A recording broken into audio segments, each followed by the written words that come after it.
jihar Kano da ke arewa maso yammacin Najeriya ta zamo cibiyar kasuwan kayan marmari a Najeriya.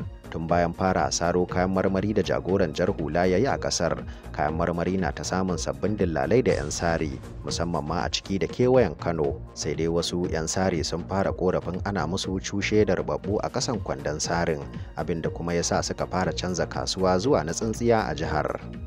Shugabannin kasuwar tsintsiya a jihar Kano sun tantance da fidda sunayen mutane biyu da za su gabza a zaben fidda gwanin da zai zama magajin gandujan Kano.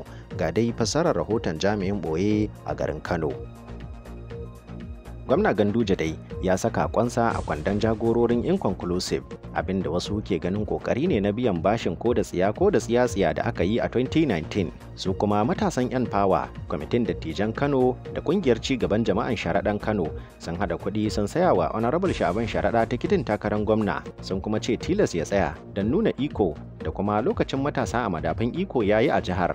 Zaben jin ra'ayin masu zaɓe a Kano ya nuna farin jinin Sha'aban Sharaɗa na kan gaban na mataimakin gwamnan jihar Kano. Zaben da kwamitin tantance 'yan takara suka shirya a yanar gizo a yanzu haka yana ci gaba da gudana. 'Ya'yan tsintsiya biyu ne a jihar Kano dai uwar tasu ta amince za su kara da Sha'aban Sharaɗa dan shekara 39 da ya kafe da goyon baya da amincewan jama'ar jihar Kano, da kuma mataimakin gwamna Gawuna dan shekara 54 wanda ya samu shahada kai tsaye daga gwamna Ganduje. A 'yan kwanakin baya dai Sha'aban Sharaɗan na cikin G7 a tsagin sanata Shekarau, sai dai tuni sanata Shekaran ya saki shara da tsintsiya ya fada sana'ar kayan marmari, yayin da matashin Sharaɗan ya zaɓi tsayawa da gwagwarmayan samo 'yanci. Masu zaɓe maza da mata a jihar Kano dai na ci gaba da fatan ganin yunwar su ta cimma tuwo da miya da Sha'aban Sharaɗan zai girka a jihar Kano. Da ba kuma kyauta da aikin matashi Sha'aban Sharaɗan ya daɗe da ketare ɗakin tunani a zuciyar jama'an Kano.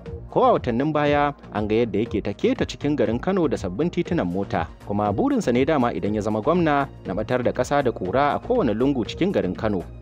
Gwamna Yahaya Bello na Kogi ya shirya share tunanin 'yan gaza gani a Najeriya. Jami'in Hausa Gai na ɓoye a jihar Kogi ya yi mana tsokacin hakan, ga kuma abin da ya aiko mana.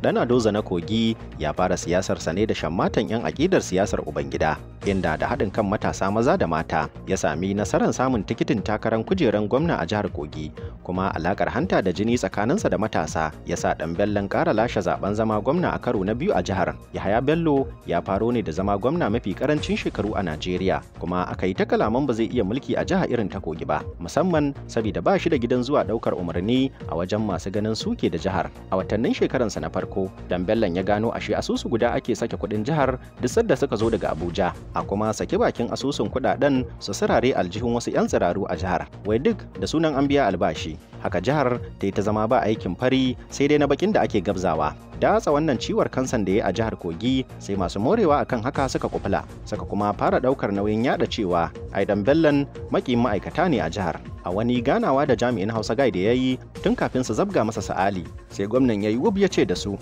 na san a kan rashin biyan albashi za ku tambaye ni, to bacin hakan akwai wani abu mara kyau da ake cewa na yi? Mu ma wannan ita ce tambayar da za ku ba mu amsa in dai akwai ta.